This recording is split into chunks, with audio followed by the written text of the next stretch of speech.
हरे कृष्णा, राधे राधे। हम सभी साधक श्री चैतन्य महाप्रभु की चरितावली श्रवण कर रहे हैं।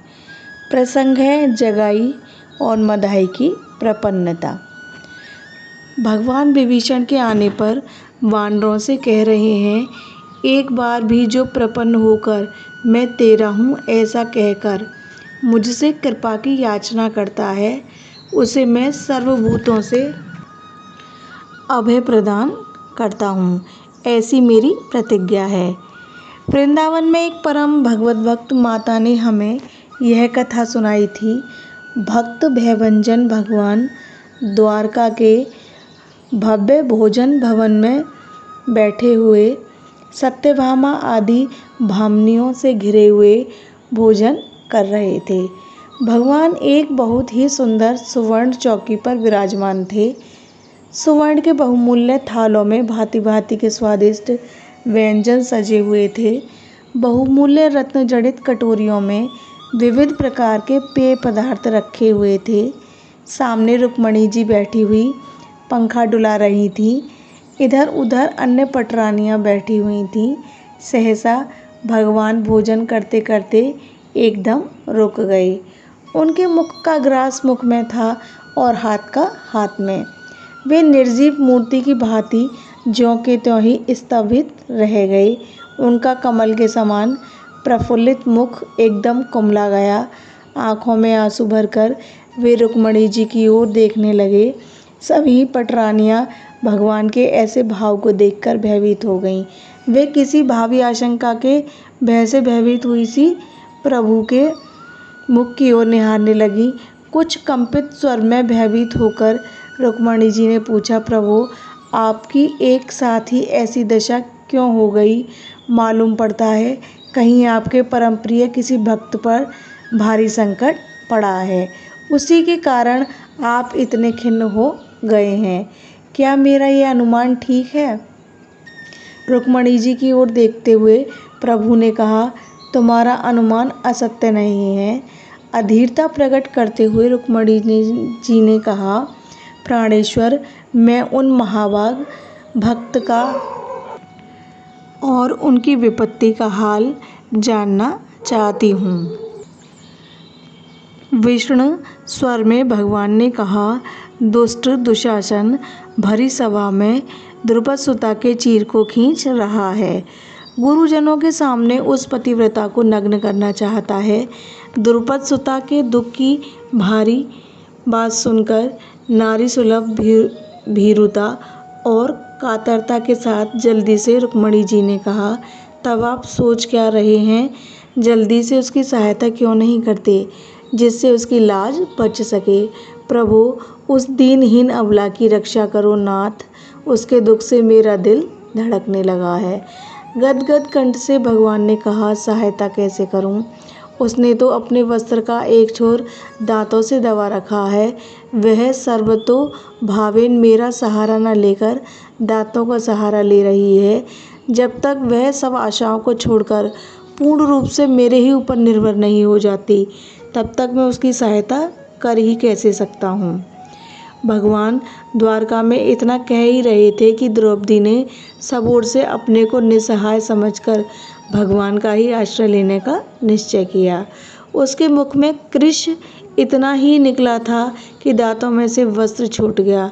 दांतों का आश्रय छोड़ना था और कृश के आगे ड़ भी नहीं निकलने पाया कि तभी भगवान वहाँ आ उपस्थित हुए और द्रौपदी के चीर को अक्षय बना दिया।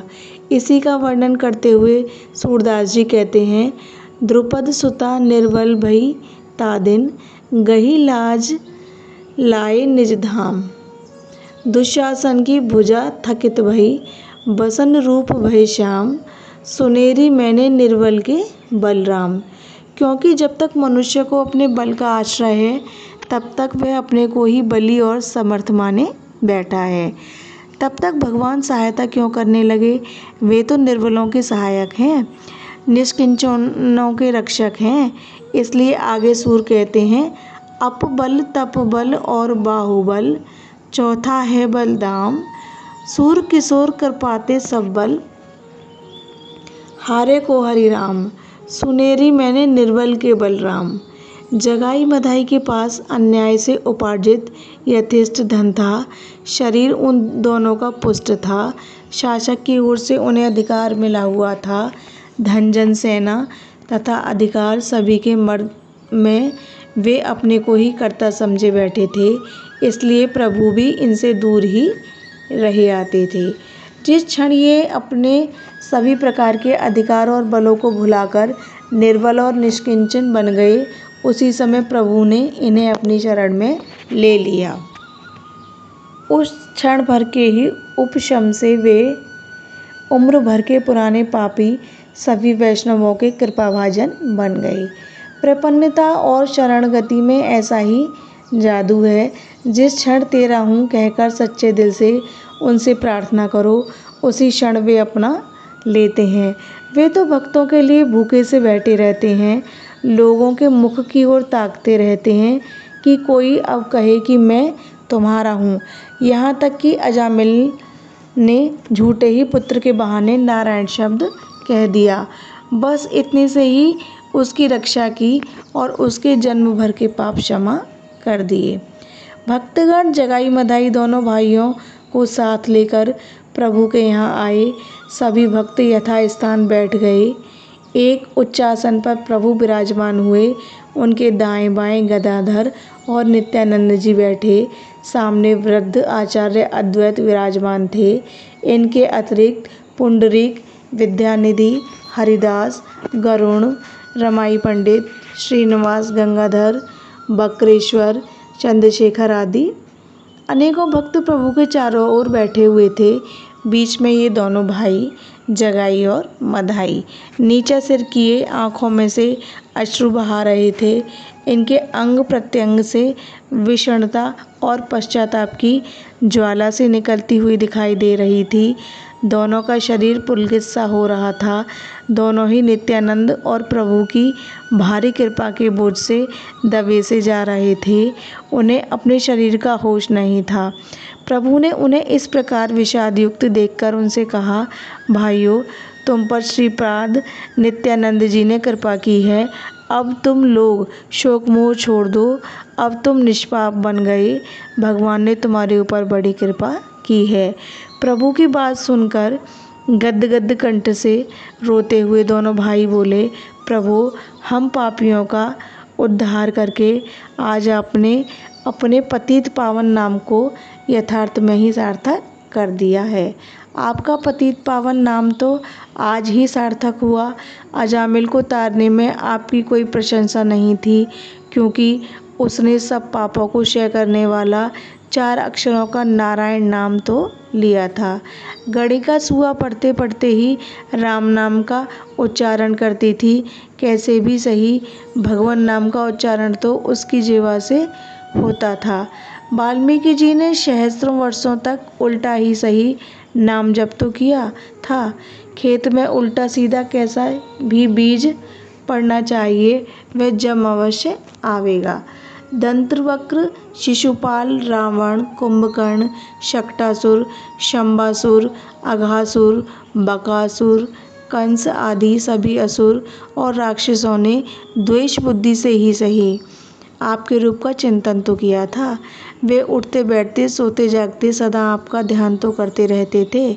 इन सब की मुक्ति तो होनी ही चाहिए। ये लोग तो भगवत संबंधी होने के कारण मुक्ति के अधिकारी ही थे। किंतु हे दीनानाथ, हे अशरण शरण, हे पतितों के एकमात्र आधार, हे कृपा के सागर, हे पापियों के पतवार, हे अनाथ रक्षक, हम पापियों ने तो कभी भूल से भी आपका नाम ग्रहण नहीं किया था। हम तो सदा मंदोन्मत्त हुए पाप कर्मों में ही प्रवृत्त रहते थे। हमें तो आपके संबंध में कुछ ज्ञान भी नहीं था। हमारे ऊपर कृपा करके आपने संसार को प्रत्यक्ष ही है दिखला दिया कि चाहे कोई भजन करे या ना करे, कोई कितना भी बड़ा पापी क्यों ना हो, प्रभु उसके ऊपर भी एक न एक दिन अवश्य ही कृपा करेंगे। हे प्रभु, हमें अपने पापों का फल भोगने दीजिए। हमें अरबों खरबों और असंख्यों वर्षों तक नरकों की भयंकर यातनाओं को भोगने दीजिए। प्रभु, हम आपकी इस अहेतु की कृपा को सहन न कर सकेंगे। नाथ, हमारा हृदय विदीर्ण हुआ जा रहा है। हम प्रभु के इतने बड़े कृपा पात्र बनने के योग्य कोटि जन्मों में भी न बन सकेंगे, जितनी कृपा प्रभु हमारे ऊपर प्रदर्शित कर रहे हैं। कल तक जो मद्यपान के अतिरिक्त कुछ जानते समझते ही नहीं थे, उन्हीं के मुख से ऐसी अपूर्व स्तुति सुनकर सभी भक्त चकित रह गए। वे एक दूसरे की ओर देखकर आश्चर्य प्रकट करने लगे। अद्वैताचार्य ने उसी समय इस श्लोक को पढ़कर प्रभु के पाद पद्यों में प्रणाम किया।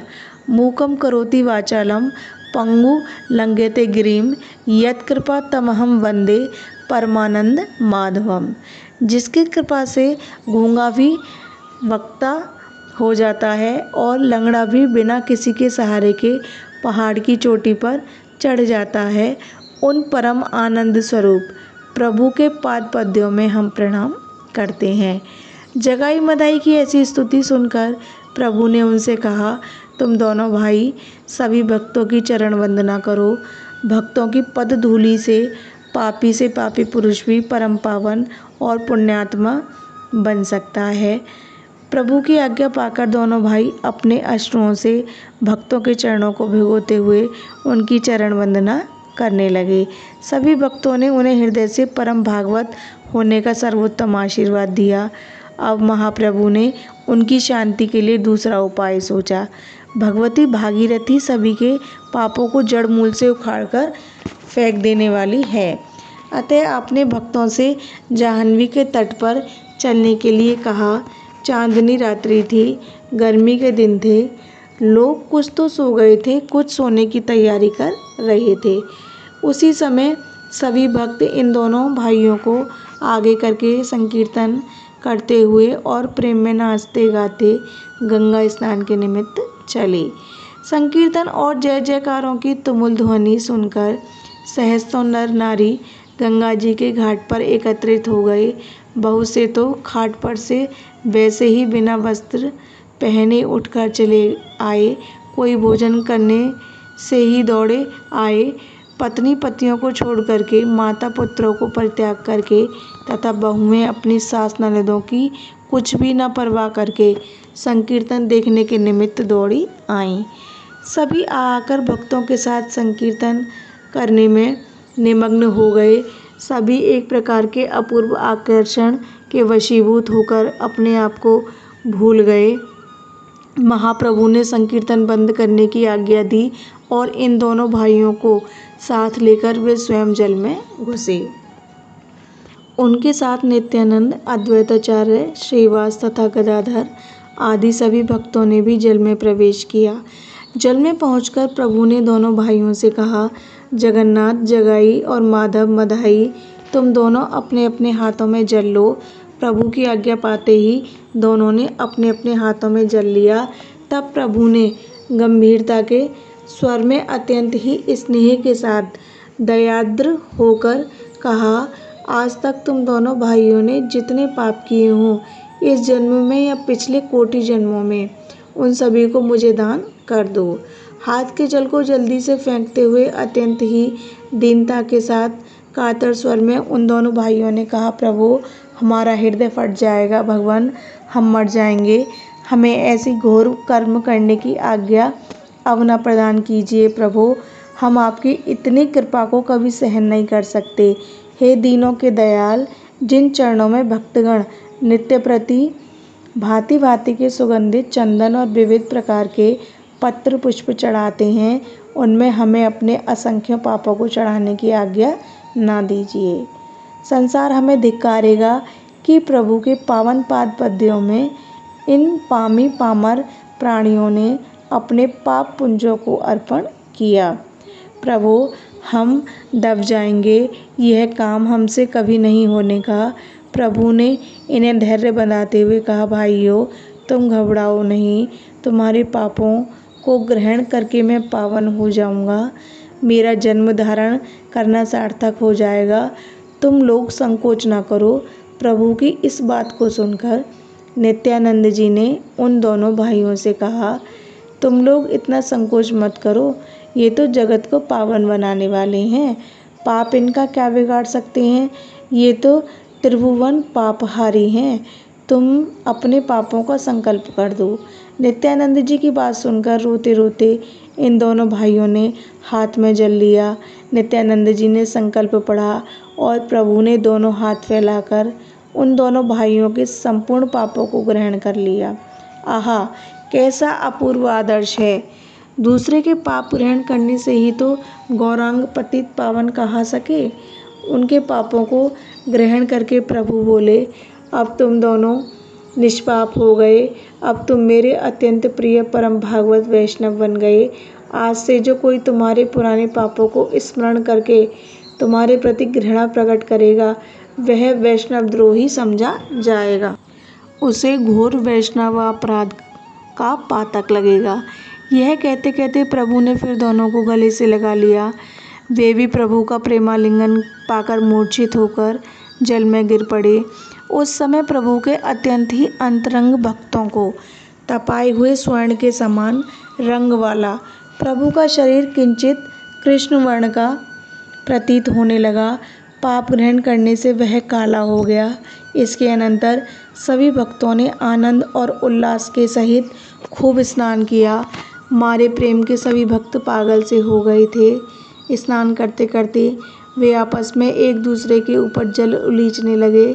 इस प्रकार बहुत देर तक सभी गंगा जी के त्रिभुवन पावन पेय में प्रसन्नता सहित क्रीड़ा करते रहे। अर्धरात्रि से अधिक बीतने पर सभी अपने अपने घरों को चले गए, किंतु जगाई और मधाई दोनों भाई उस दिन से अपने घर नहीं गए।